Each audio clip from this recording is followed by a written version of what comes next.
ആ ചിരു, ഞാനൊന്ന് മോനെ എടുത്തോട്ടെ. ഇപ്പൊ എടുത്ത മോൻ കരയും. മോന്റെ വിശപ്പ് മാറിയിട്ടില്ല. നിങ്ങൾ ആർച്ചമോളുടെയും ഭദ്രമോളുടെ അടുത്ത് പോയിരിക്കും. ഞാൻ മോന് പാൽ കൊടുത്തിട്ട് അങ്ങോട്ട് വരാം. ആ പിന്നെ ഞാൻ മോനൊരു ഉമ്മ കൊടുത്തിട്ട് പോയിക്കോളാം. പ്ലീസ് ചിരു, ഞാനത്ര കൊതിയോടെ വന്നതാ. ഒരു ഉമ്മ പ്ലീസ്.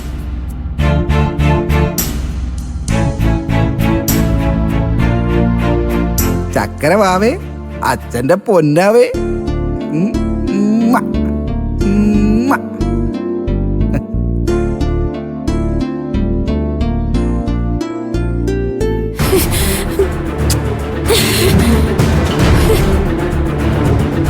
വീട്ടിൽ ആരും ഇല്ലാത്ത നേരത്തെ കയറിയതും വൃത്തിയോട് കാണിക്കുന്നു. ദേഷ്യപ്പെടില്ല ചിരു, സ്നേഹം കൊണ്ടാ, അത്രയ്ക്ക് ഇഷ്ടമുള്ളതുകൊണ്ടാ. നീ മോനെ പ്രസവിച്ച് തന്നത് മുതൽ ഞാൻ ആഗ്രഹിക്കുന്നതാ നിനക്കൊരു സ്നേഹചുംബനം തരണമെന്ന്. വേറൊന്നും തോന്നല്ലേ പ്ലീസ്.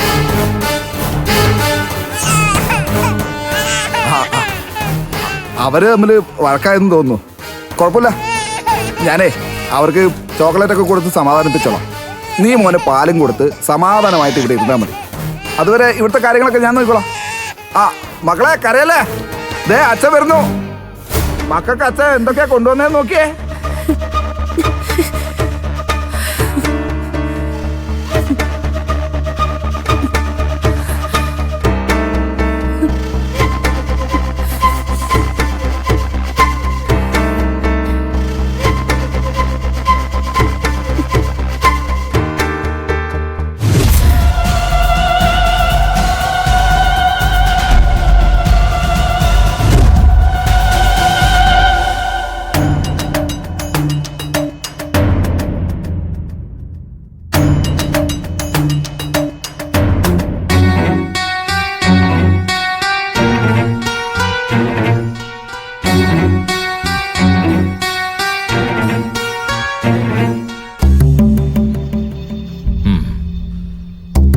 സുശീല എന്നെ അന്വേഷിച്ച് വരുന്നതും എന്നോട് വഴക്കിടുന്നതൊന്നും ഇത് ആദ്യമായിട്ടൊന്നും അല്ലല്ലോ.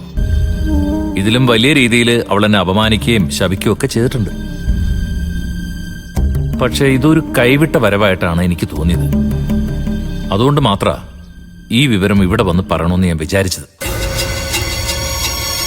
മക്കളുടെയും മരുമക്കളുടെയൊക്കെ മുമ്പിൽ തോറ്റുപോയതുകൊണ്ട് ഇനി നിങ്ങളെയൊക്കെ സമൂഹത്തിന് മുന്നിൽ തെറ്റുകാരായി ചിത്രീകരിക്കാനാവും സുശീല ശ്രമിക്കുന്നത്. അതിനുവേണ്ടി അവൾ എന്തും ചെയ്യും. അത് ശരിയാ. അമ്മ വീടിനകത്ത് തോറ്റപ്പോ മത്സരം മുറ്റത്തേക്ക് മാറ്റി. ഇനിയിപ്പോ പൊതുനിരത്തിലായിരിക്കും പ്രകടനം. എന്ത് ചെയ്യും സത്യ? ഹർഷയുടെ വീട്ടിലേക്ക് വിടാതെ അമ്മയെ മുറി തന്നെ പൂട്ടിയിടണമായിരുന്നു. അതിനി നടക്കുവേട്ട. അമ്മ ഇനി ഇങ്ങോട്ട് തിരിച്ചു വരാതൊന്നും ഇരിക്കില്ലല്ലോ. ഇനി അമ്മ ഇങ്ങോട്ട് തിരിച്ചു വരുമെന്ന് എനിക്ക് തോന്നില്ല. മാഷ് പറഞ്ഞതുപോലെ ഇതമ്മയുടെ കൈവിട്ട കളിയാ. അമ്മയെ ഇനി നമ്മൾ അങ്ങോട്ട് ചെന്ന് കൂട്ടിക്കൊണ്ട് വരേണ്ടി വരും. എങ്ങോട്ട്? അമ്മ എവിടെയായിരിക്കും ഇനി ക്യാമ്പ് ചെയ്യാന്ന് സോനയ്ക്ക് വല്ല വിവരമുണ്ടോ?